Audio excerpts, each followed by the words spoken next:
Hello everyone, this is an annual KPI performance report for the room manager in 2024. The dashboard presents the hotel's overall performance from multiple dimensions, including occupancy rate, RevPAR, quarterly trends, KPI achievement structure, and the overall performance rating. It shows not only the final result, but also which periods performed well and where improvement is needed, providing a clear data foundation for management decision.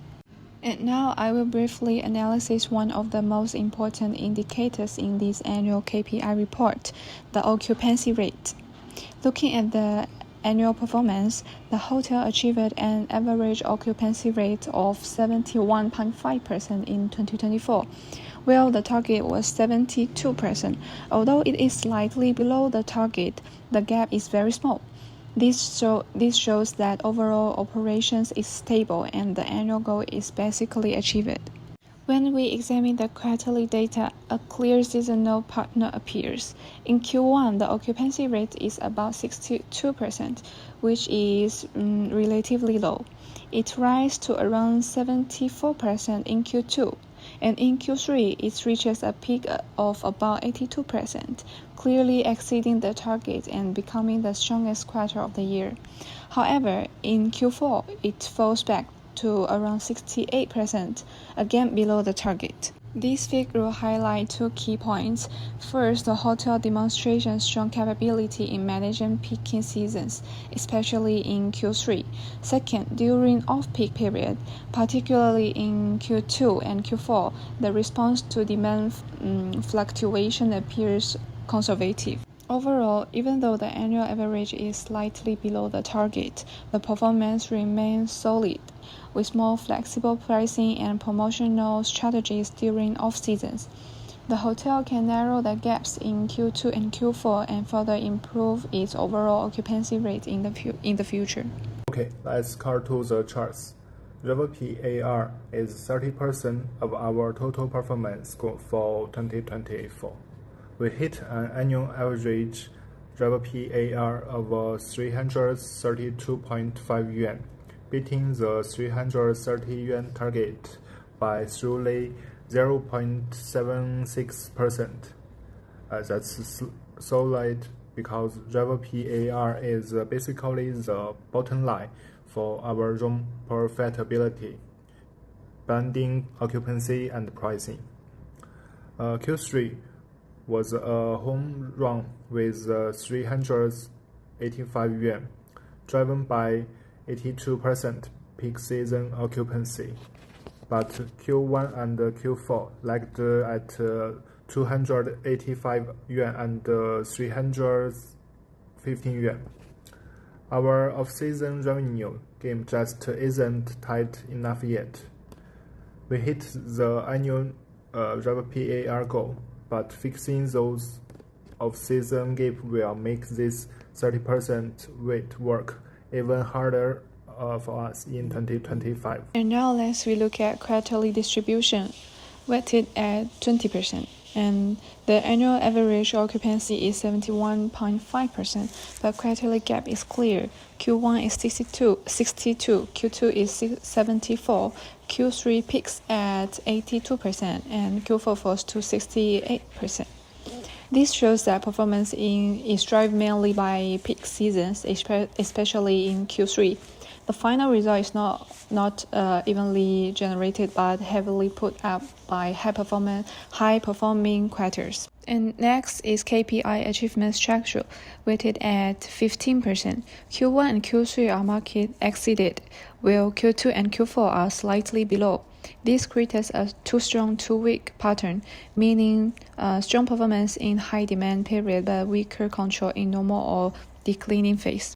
Finally, the performance radar chart weighted at 10%. Occupancy and revenue are close to target, but stability and operational alignment lag behind. This indicated strong output but weaker pros control. So in one sentence, these three box data reveal a peak-driven performance model rather than a balanced one, and future improvement lies in off-season control and long-term stability. Now let's move to the comprehensive performance analysis. which breaks down our strength areas for improvement and strategic recommendations. First, our strengths: we had strong peak season management. Q3 scored 57.5 of 25 points for quarterly achievement, a standout performance that lifted our overall results. Revenue metrics were excellent. Reaper scored 30.2 of 30 points, fully exceeding the target and demonstrating effective pricing and room sales strategies. Operations were stable in off-seasons. There were no significant operational disruptions outside peak periods, keeping daily hotel operations smooth. Overall, 97.1 100 score for exceed expectations, a testament to the team's hard work and effective execution across mixed KPIs. Next, our areas for improvement. Seasonal response was conservation. We struggled with seasonal fluctuations in Q2 and Q4, failing to adapt quickly enough to off-season demand changes. Pricing and occupancy balance needs optimization. We haven't found the sweet spot to boost both metrics in slow seasons, which limited off-season revenue growth.